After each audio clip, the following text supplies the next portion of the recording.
And when he died that day, there's a part of me that died that will never be revived. Grief is very hard on you. It is a heavy stressor. One of the emotions you go through after you lose someone is just this fear that they're going to be forgotten or that they didn't matter to people. I'm not going to put widow. I can't bring myself to check this box. Grief to me is like drowning. That it takes you under and it holds you under and you suffocate. In this episode, I'd like to share with you my what and why. What happened in my life and why am I even talking about a grief journey?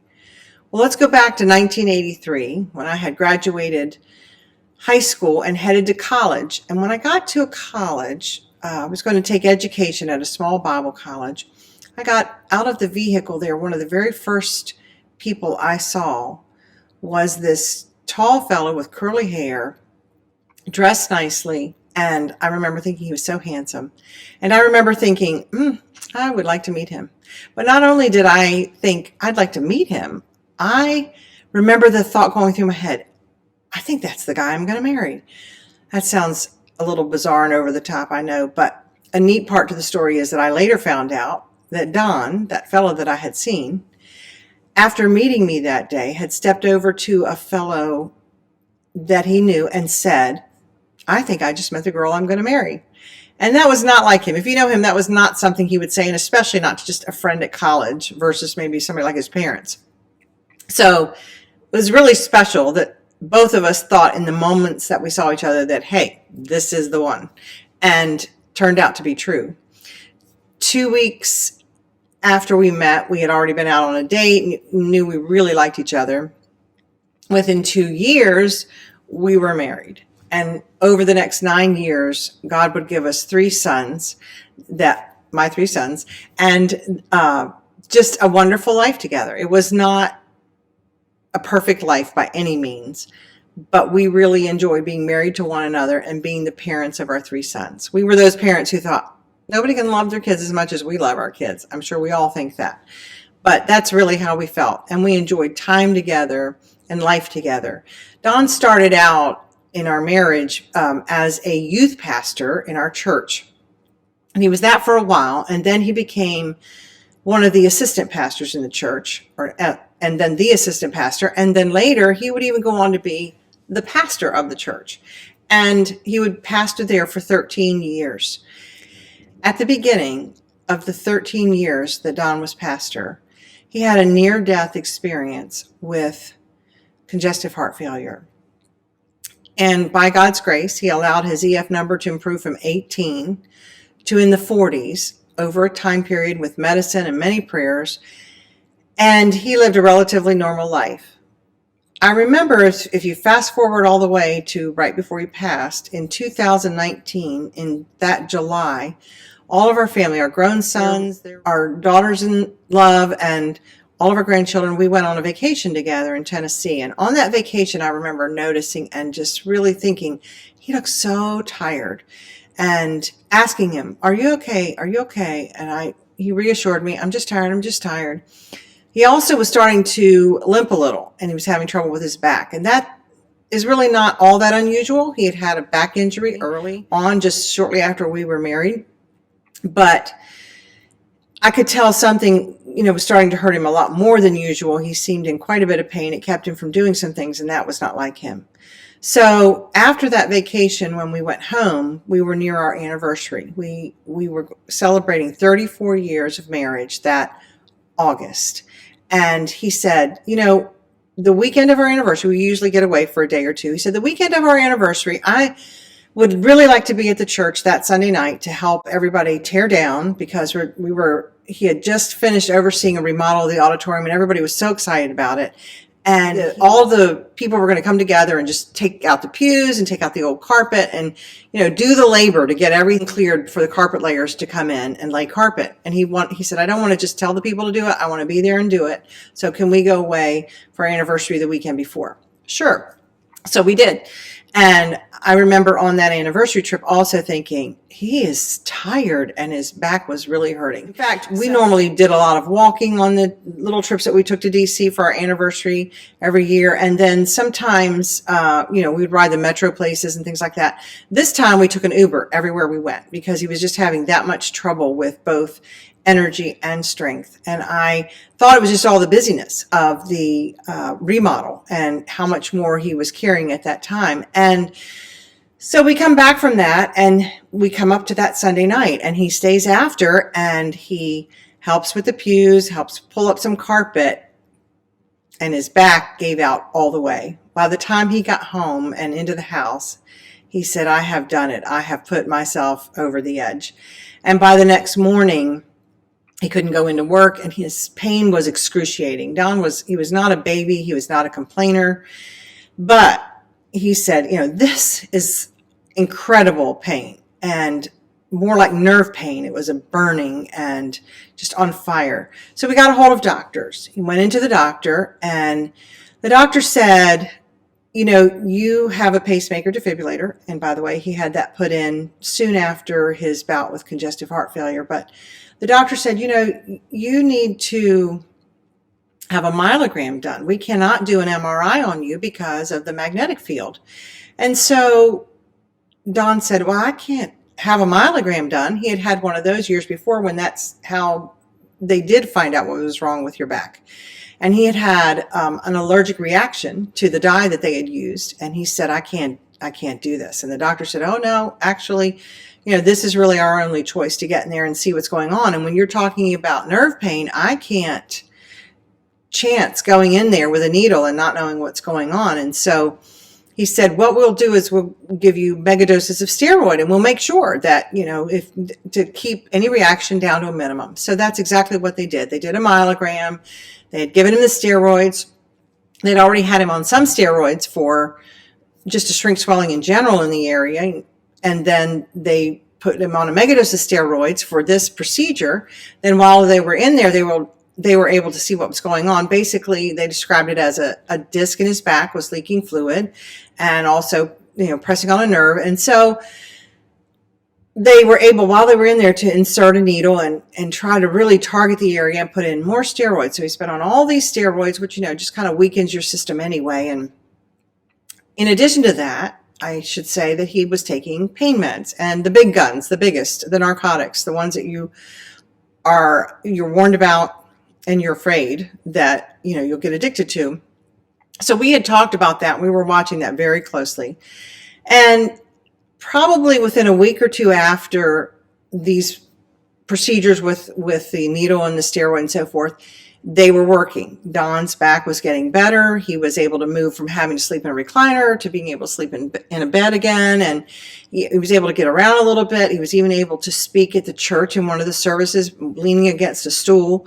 And really, it was like the Sunday that was, I don't know what you call it, the soft open of the new auditorium. It was more for our people. And then we were pushing for that following Sunday was going to be a really big day and invite visitors and be the actual dedication of the remodeled auditorium. So anyway, we were both very conscious about him taking these pills. And I remember saying, make sure that when you think you can, we switch off of these. And he said one day, I'm not going to take any more pain medicine. I think I'm to the point I can try Advil. And so he did that. We just went from pain pill to Advil. And I had not read in the directions where we should have tapered off, and he had not either. And we hadn't been, to a doctor right close to the time that we decided to do this for a doctor to say, oh, taper off. So within a day and a half after he stopped this medication, the pain pills, he was completely out of breath. And I had seen that kind of out of breath. That was the kind of out of breath that he was when he had congestive heart failure. And I said, this just doesn't make sense. This is something new. This is something different than what's associated with the back. And he would even stumble to get to a seat and then just sit down exhausted and couldn't even talk. And would just hold his hands up like, leave me alone for a minute. I need to catch my breath. I reread the papers and realized, I wonder if going off of the pain pills has possibly sent him into heart failure, because that was one of the warnings on the sheet. So I called, and, the doctor said, I don't think this is likely, but if you need to go to the emergency room this weekend, go ahead. And so we got through the weekend and called his cardiologist, and he wanted to see his cardiologist. So we called him, and it was going to be a few days, but they got him in. We go to that appointment. And at that appointment, his doctor was grim and very serious. He said, I'm afraid you're in heart failure. At the very least, congestive heart failure. And when you looked at Don, he didn't really look like he was holding fluid in his hands, his feet, and that kind of thing. And he didn't usually. So I thought, I don't know if this is really congestive heart failure, and began to be fearful that it was actually heart failure. So the doctor said, I'm going to send you home with some diuretics, and we're going to see if it'll take fluid off. If fluid doesn't come off, then we need to be concerned, and you need to get right back here. And you're looking at probably being put in the hospital and us seeing what's going on and if you're in heart failure. So that's exactly what we did. We went home. He took the diuretics. That was on a Wednesday, I believe. And that Wednesday into Thursday, it really didn't seem like any fluid was coming off. So I remember saying, Don, we need to get back into the doctor. And he said, we will tomorrow. That would be Friday. We'll call the doctor. And this was by Thursday afternoon. He said, I'm feeling just a little bit better. So let's just wait this out. I think it might be working. Well, by Thursday, a few hours after he said that, we knew it wasn't working, and he was feeling very poorly. And actually, our middle son, Justin, had come to see him for a little while, stopped by to see his dad. And I'm so grateful he did, because the other two sons would be able to see their dad again, but Justin would not. And by God's grace and mercy, he allowed him to spend some time with him that evening. And Don got really quiet and somber, and you could just tell something wasn't right. And when Justin left, he later told me that when he left, he cried all the way home and just thought, something's really wrong with Dad. He became very fearful at that point. And he said, well, I'll let him tell that when I interview him. We're going to hear about grief from his standpoint. But I'm so glad that he had those moments with his dad. But he did realize that something was going very wrong. And so I asked on that night, when I said, I'm really concerned about you. And he said, yeah, I'll be honest with you. I'm afraid too. I think something's very wrong. I said, let's go to the hospital. Let's go to the hospital tonight. No, I don't want to just go sit over there and be in the emergency room for hours and all the things. He said, if I'm still not feeling any better, I promise I will go in the morning. So that night he wanted to sleep in the recliner, because that's the only way he felt like he could get his breath. And I said, okay. He seemed to be struggling enough. I brought my things in there and slept on the couch in the room where he was. But I remember, 4 or 5 in the morning, being so exhausted where I hadn't really slept well on the couch or slept much at all, moving to our bed, sleeping a few hours. So I got up and came back through. And as I went to go by him, he was able to lift his hand up like this to me. This was something we did where he would put his hand up and I would put my hand in his, and he would stop me, and then I'd bend down and kiss him. And that was just something we had done for years. And he did that again as I walked by him that day. And right at that moment, I said, I noticed his hand was very cold. And at that moment, I said, okay, are you ready to go to the hospital? And he said, yes, I actually think I am. Well, that floored me, because I just thought it was going to be a harder fight than that. So I said, okay, I'm going to get everything ready and try to take you. And if you are so out of breath or so weak that you can't go, I'm going to call an ambulance. And then he said, okay.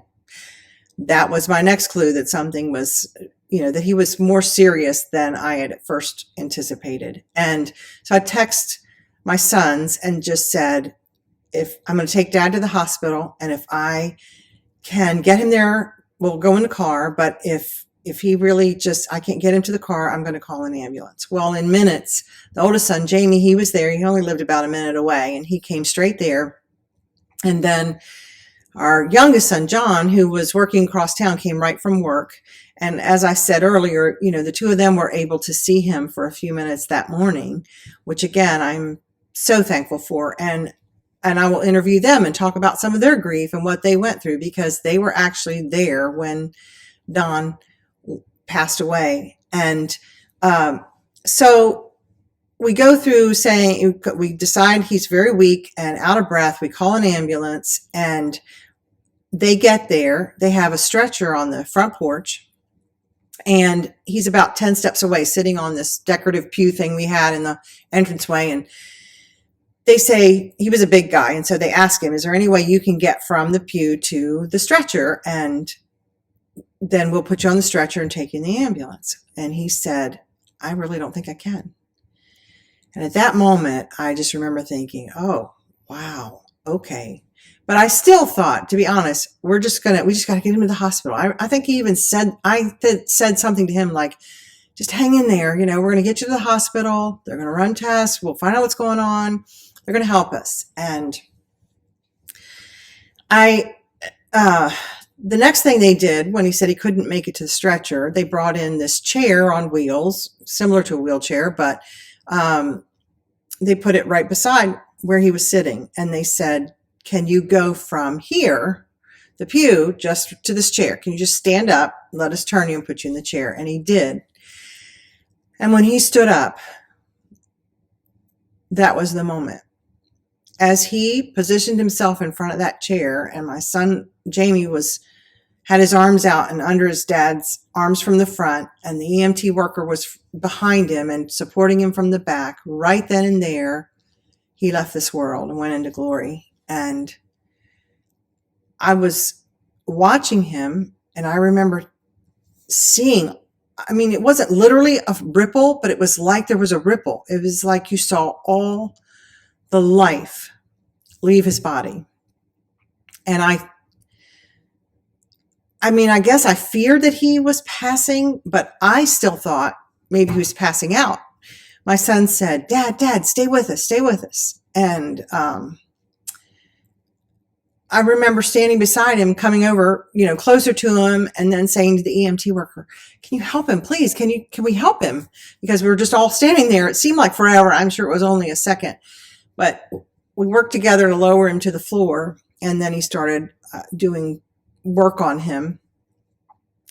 And I was so naive about, or not understanding what was happening, that I remember saying to the EMT, is he dead? Is he okay? Is he alive? That kind of questioning. And I remember them saying, we're keeping him alive. They're working on him, and they're saying, well, we're keeping him alive. So in my mind, I'm thinking, okay, well, that means there's a possibility they're going to be able to, that there's some heartbeat there. And really there was a little bit of activity. We would come to find out later that was the defibrillator trying to start his heart, even though it could not. So they worked together to get him on some type board that you take people out to the stretcher and get him in the ambulance. And we all know that we have to head to the hospital. I'm still thinking that maybe they will be able to revive him. My sons, just from past history of things they'd seen, I think they both knew that he had passed and that he would not be able to be revived. But by then, Justin, our middle son, had gotten there once they put him in the ambulance, and all of us, went our various ways to get to the hospital. And Don's parents were there with us. His sister was out of town at the time and ended up cutting her vacation short and coming right back. But those of us that were there, we got to the hospital. And I remember going in and seeing in the hospital, not the doors you immediately walk in, but on the other side of the waiting area of the emergency room, I remember seeing a fellow there who introduced himself as a chaplain. And I know that drill. As a pastor's wife, I fell apart. I don't know if I was screaming. I was definitely crying. And I was saying things like, oh my word, he's dead. He's dead. He's dead. There's a chaplain. They wouldn't have the chaplain here if he wasn't dead. And in my mind, I do remember thoughts crossing my mind, like, I hope that this chaplain looks at me and says, oh no, you're mistaken. He's not really dead.